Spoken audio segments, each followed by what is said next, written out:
मित्रों, कैसे करें परीक्षा उत्तीर्ण।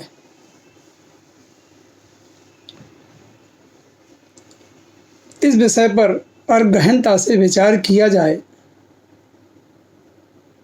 तो जीवन में आगे बढ़ने के लिए कदम दर कदम पर हमें परीक्षाएं देनी ही पड़ती हैं।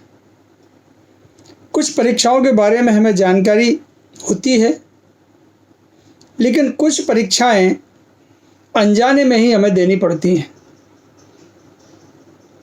इन परीक्षाओं में से कुछ परीक्षाओं में हम सफल होते हैं तो कुछ परीक्षाओं में असफल।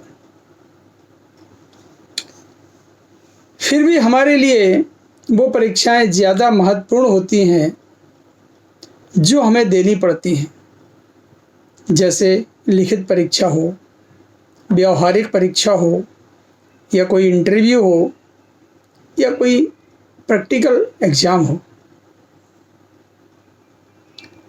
इन परीक्षाओं में पास होने के लिए हम तैयारी करते हैं और यदि उसमें असफल होते हैं तो दुखी होते हैं, यदि सफल होते हैं तो इनकी खुशी मनाते हैं। लेकिन अंक प्राप्त करने की इन परीक्षाओं के साथ साथ ही हमारे व्यक्तित्व की भी यह परीक्षा होती है कि हम कितनी मात्रा में अपने तनाव, चिंता, परेशानी, गुस्सा आदि को व्यवस्थित कर पाते हैं।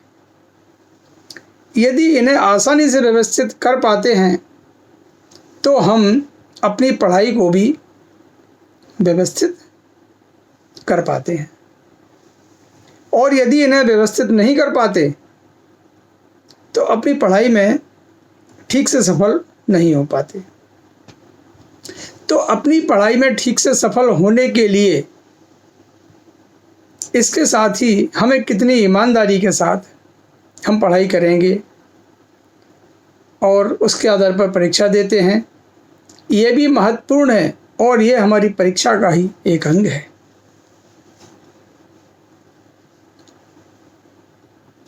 प्रायः हर विद्यार्थी के लिए उसकी परीक्षा बहुत महत्वपूर्ण होती है।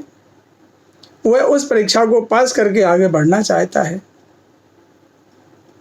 और जब वह ऐसा नहीं कर पाता तो वह निराश हो जाता है। यह निराशा तब और बढ़ जाती है जब उस परीक्षा को पास करने की दोबारा कोई संभावना न हो। लेकिन इसके बावजूद याद रखना चाहिए कि कोई भी परीक्षा जीवन की अंतिम परीक्षा नहीं होती। हर परीक्षा के बाद दूसरी परीक्षा हमारा इंतज़ार कर रही होती है और हमें इसके लिए तैयार रहना चाहिए।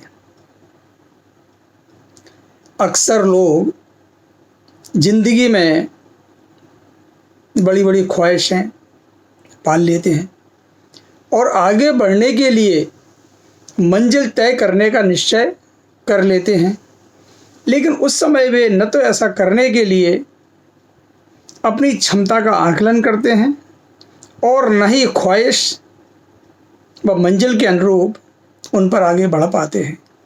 ऐसे में अपेक्षा के अनुरूप सफलता उन्हें नहीं मिल पाती। इस बात को समझाने के लिए एक छोटा सा प्रसंग, छोटी सी एक कहानी आती है। एक बार अकबर की बेगम उनसे रूठ गई। अकबर ने इस तरह रूठने का जब उनसे कारण पूछा तो उन्होंने कहा, मेरा भाई सेना में मेहनत और जोखिम का काम कर रहा है और आप यहाँ बीरबल को मंत्री बनाए बैठे। अब आप मेरे भाई को मंत्री बनाइए। इस पर अकबर ने युक्ति से काम लिया। बेगम साहिबा को सीधा जवाब देने के बजाय उन्होंने अगले दिन बेगम के सामने ही अपने साले साहब को बुलाया और उनसे कहा, अमुक बंदरगाह पर एक जहाज आया है, तुम वहाँ जाकर यह पता लगाओ कि वह जहाज कहाँ से आया है और वह किसका है।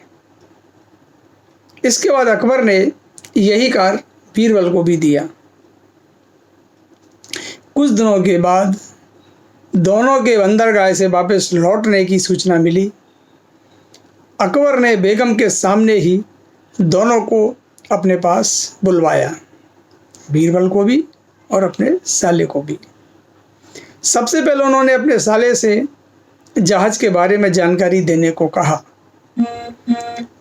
साले साहब ने बताया कि जहाज श्रीलंका से आया है और यह जहाज बैजू सेठ का है। जब अकबर ने अपने साले साहब से यह प्रश्न किया कि यह जहाज कहाँ जा रहा है, तो उसने जवाब दिया कि आपने इतनी ही जानकारी मांगी थी, इसलिए मैं केवल उन्हीं के बारे में पता लगाकर आया हूँ।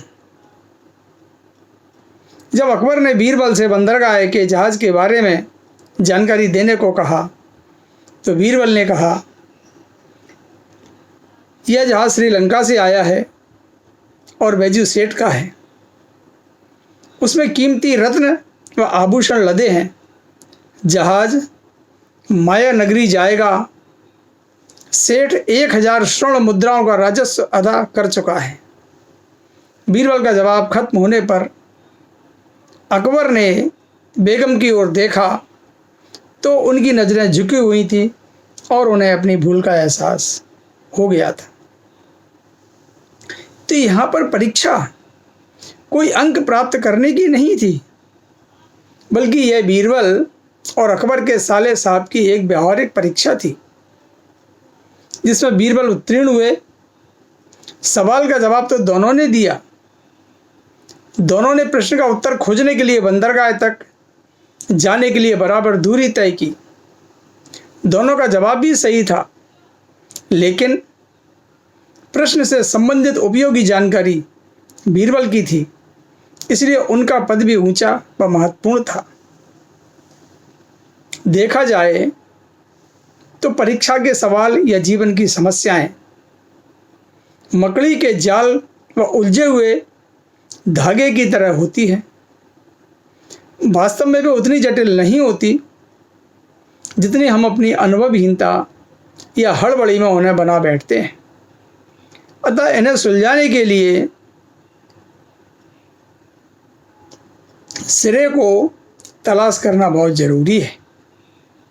जीवन की परीक्षाएं कभी भी ढर्रे पर चलकर नहीं, बल्कि नकल करके नहीं, बल्कि होश के साथ, सूझबूझ व समझ के साथ दी जाती है, और तभी इन परीक्षाओं को उत्तीर्ण करने का आनंद भी आता है।